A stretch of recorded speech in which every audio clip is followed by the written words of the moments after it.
Assalamualaikum warahmatullahi wabarakatuh. Perkenalkan, nama saya Keken Deseta, NIM 2018 10110311 dari kelas Hukum Ekonomi Bisnis J. Di sini saya akan menjelaskan materi tentang hukum perusahaan. Di sini saya bagi menjadi 4 materi. Yang pertama, pengertian hukum perusahaan. Yang kedua, dasar hukum perusahaan. Yang ketiga, kedudukan hukum perusahaan. Yang keempat, ruang lingkup perusahaan. Yang pertama, pengertian hukum perusahaan. Hukum yang mengatur tentang seluk-beluk bentuk perusahaan ialah hukum perusahaan. Hukum perusahaan adalah semua peraturan hukum yang mengatur mengenai segala jenis usaha dan bentuk usaha. Hukum perusahaan merupakan pengkhususan dari beberapa bab dalam KUH Perdata dan KUHD kodifikasi, ditambah dengan peraturan perundangan lain yang mengatur tentang perusahaan, hukum tertulis yang belum dikodifikasi.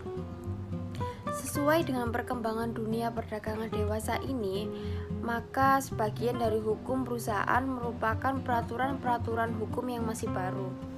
Apabila dalam hukum dagang merupakan hukum khusus atau lex spesialis terhadap hukum perdata yang bersifat lex generalis. Demikian pula hukum perusahaan merupakan hukum khusus terhadap hukum dagang. Yang selanjutnya yaitu dasar hukum perusahaan. Dalam dasar hukum perusahaan dibagi menjadi 4, yaitu perundang-undangan, kontrak kerja, jurisprudensi, dan kebebasan mengenai perusahaan. Saya akan menjelaskan beberapa penjelasan tentang dasar hukum. Dasar hukum perusahaan adalah setiap pihak yang menciptakan kaidah atau ketentuan hukum perusahaan. Pihak-pihak tersebut dapat berupa badan legislatif yang menciptakan undang-undang, pihak-pihak yang mengadakan perjanjian yang menciptakan kontrak, hakim yang memutus perkara yang menciptakan jurisprudensi, masyarakat pengusaha yang menciptakan kebiasaan mengenai perusahaan. Dengan demikian, hukum perusahaan itu terdiri dari kaidah atau ketentuan yang tersebar dalam perundang-undangan, kontrak, jurisprudensi, dan kebiasaan mengenai perusahaan. Yang pertama, perundang-undangan. Perundang-undangan dalam hal ini meliputi undang-undang peninggalan Hindia Belanda di Indonesia pada masa lampau, namun masih dianggap berlaku dan sah hingga saat ini berdasarkan atas peralihan Undang-Undang Dasar 1945. Misalnya, ketentuan-ketentuan yang terdapat dalam KUHD, KUA Perdata. Selain itu, juga perundang-undangan yang termasuk mengenai perusahaan di Indonesia berdasarkan Pancasila dan Undang-Undang Dasar 1945 yang terus dilaksanakan dan dikembangkan hingga saat ini.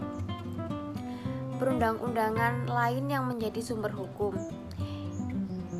Yang pertama, Undang-Undang Nomor 40 Tahun 2007 tentang Perseroan Terbatas, PP Nomor 15 Tahun 2009 tentang Pajak Penghasilan, Undang-Undang Nomor 32 Tahun 2007 tentang Perdagangan Berjangka Komoditi, Undang-Undang Nomor 33 dan 34 Tahun 1964 tentang Asuransi Kecelakaan Jasara Harja, Undang-Undang Nomor 5 Tahun 2007 tentang Penanaman Modal Asing, Undang-Undang Nomor 6 Tahun 1968 tentang Penanaman Modal Dalam Negeri, Undang-Undang Nomor 19 Tahun 2003 tentang Badan Usaha Milik Negara, Undang-Undang Nomor 3 Tahun 1982 tentang Wajib Daftar Perusahaan, Undang-Undang Nomor 19 Tahun 2002 tentang Hak Cipta,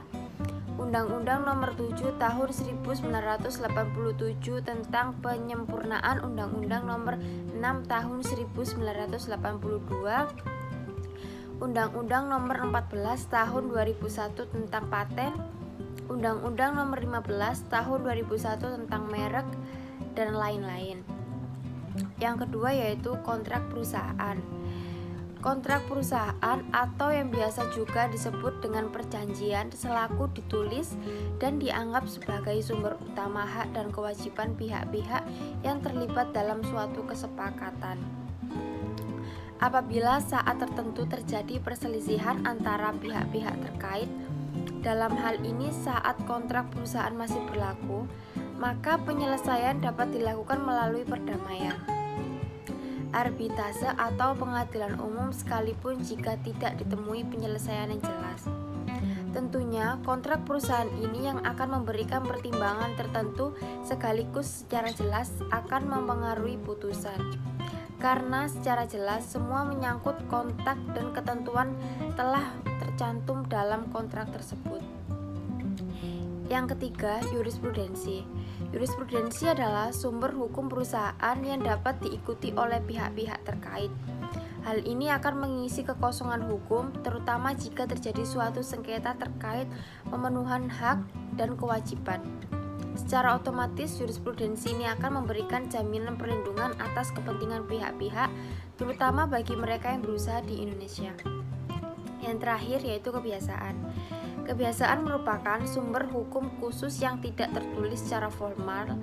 Kebiasaan sebagai sumber hukum dapat diikuti pengusaha.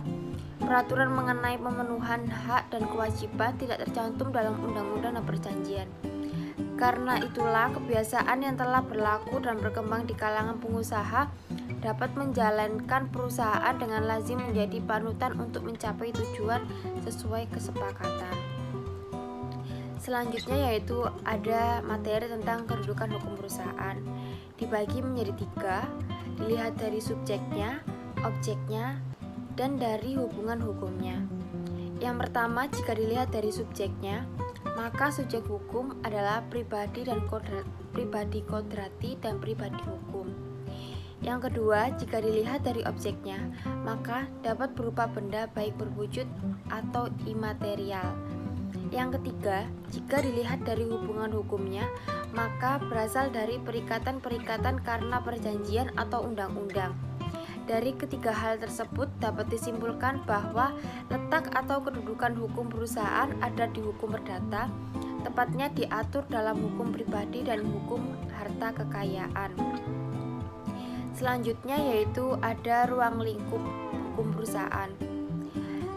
Dengan mengacu kepada Undang-Undang Wajib Daftar Perusahaan, maka perusahaan didefinisikan sebagai setiap bentuk usaha yang menjalankan setiap jenis usaha yang bersifat tetap, terus-menerus, dan didirikan, bekerja serta berkedudukan dalam wilayah negara Indonesia dengan tujuan memperoleh keuntungan dan atau laba. Dalam ruang lingkup hukum perusahaan dibagi menjadi 2, yaitu bentuk usaha dan jenis usaha. Bentuk usaha adalah organisasi usaha atau badan usaha yang menjadi wadah penggerak setiap jenis usaha yang disebut bentuk hukum perusahaan. Yang kedua yaitu jenis usaha. Jenis usaha adalah berbagai macam usaha di bidang perekonomian yang meliputi bidang perindustrian, bidang perdagangan, bidang jasa, dan bidang keuangan atau pembiayaan. Sekian penjelasan dari saya tentang hukum perusahaan. Kurang dan lebihnya mohon maaf. Wassalamualaikum warahmatullahi wabarakatuh.